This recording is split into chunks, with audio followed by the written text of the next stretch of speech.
Okay, so if you could, tell me a little bit about your story. Would you consider yourself an orphan? Yes. Yes. And what did you experience throughout those years? Well, my first thing, I was not Catholic.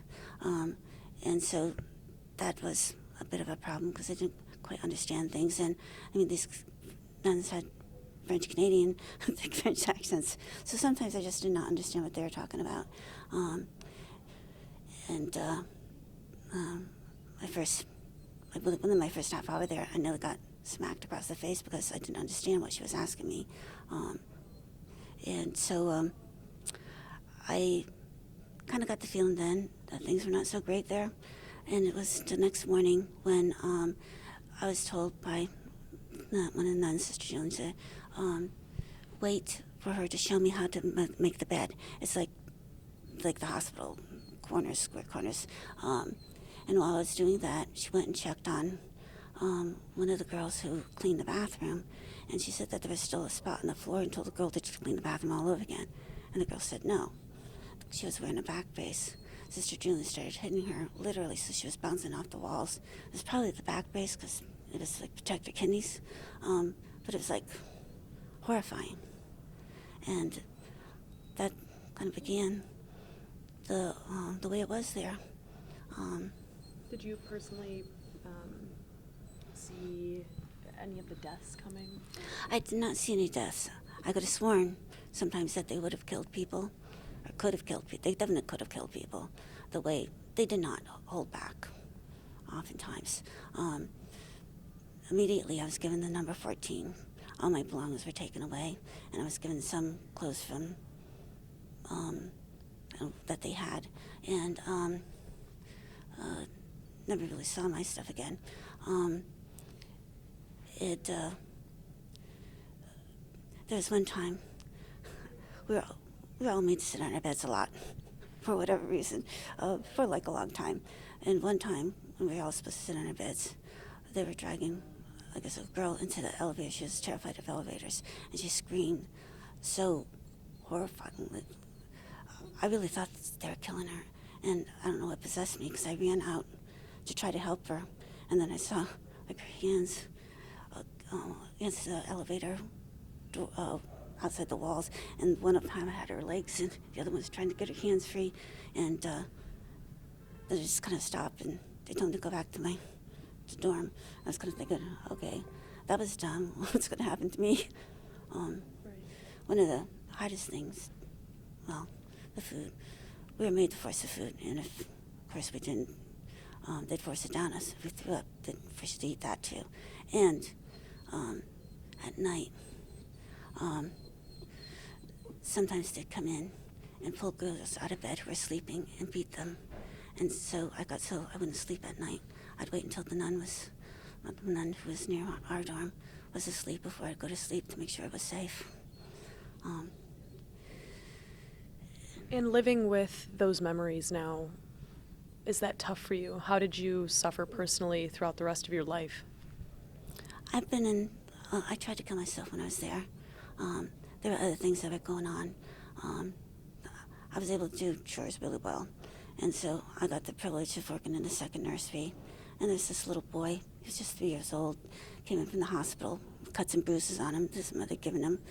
And one day, he ran up the dorm instead of kneeling down to say his prayers right into the arms of a nun. And she told me to lock him in what's called a dark menagerie, which is a closet. And I went ahead and did it because he would have gotten worse if I didn't from her.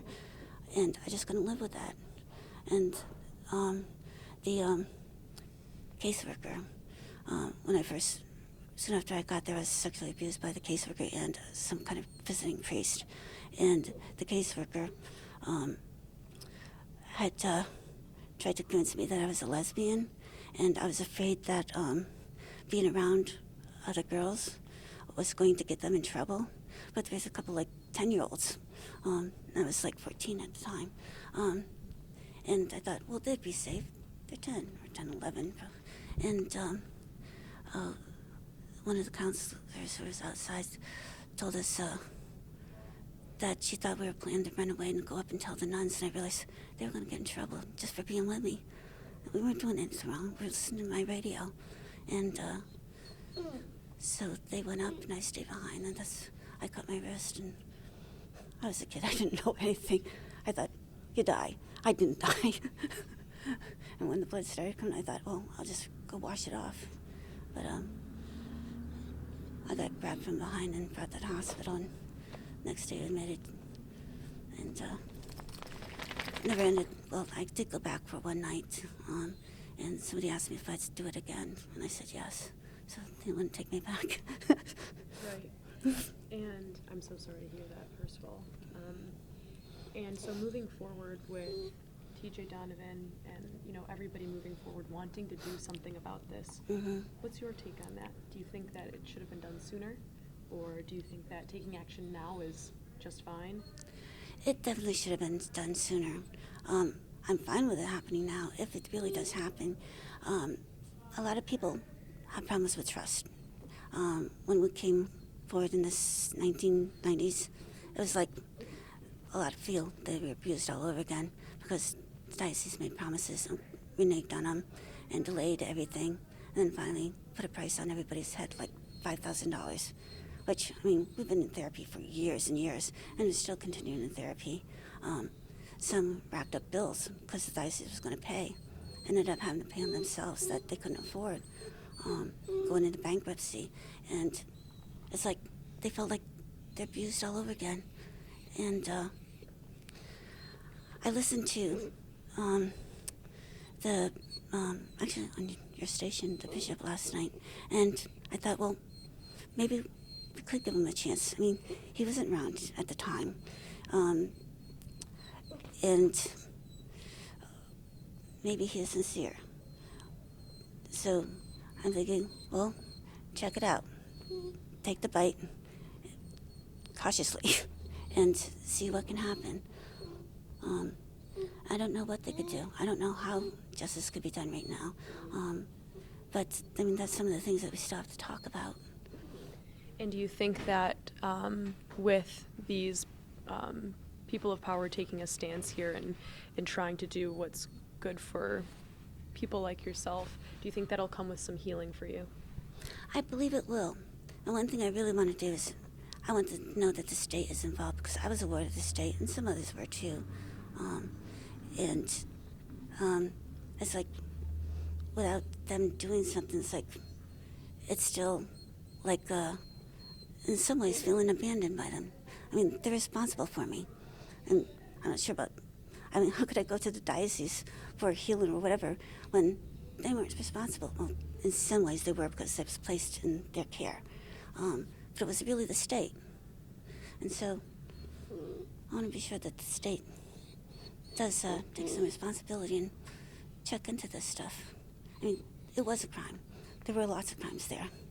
And we really need something to heal, finish healing. Well, some of us will never finish healing, but easier to live with, at least. And to know that as adults we've been able to do something to come forward and to try and keep it from happening. I mean, the diocese has been letting this stuff go on a long, long time. And it has to stop. They can't use kids like that. And, I mean, especially the Catholic kids, they're supposed to be their children. And it's just horrible. And how old were you when you entered the orphanage, and how old were you when you left? I was 13 and 14. And what year was that? 1970 to 1972. And if you had any other message to send to the community or our officials over here, what would it be? That, please keep the word. And, some of us are willing to take a chance and work with them. And with the, Children of St. Joseph's Orphanage group on Facebook, I'm able to get in touch with lots of people who hopefully will be willing to talk with them and help get things really going. Absolutely. Christian, do you have any other questions? No. Thank you so much for sharing your story. I really appreciate it, and I hope that, I have faith that something will be done. Thanks. Yeah. And you are cute.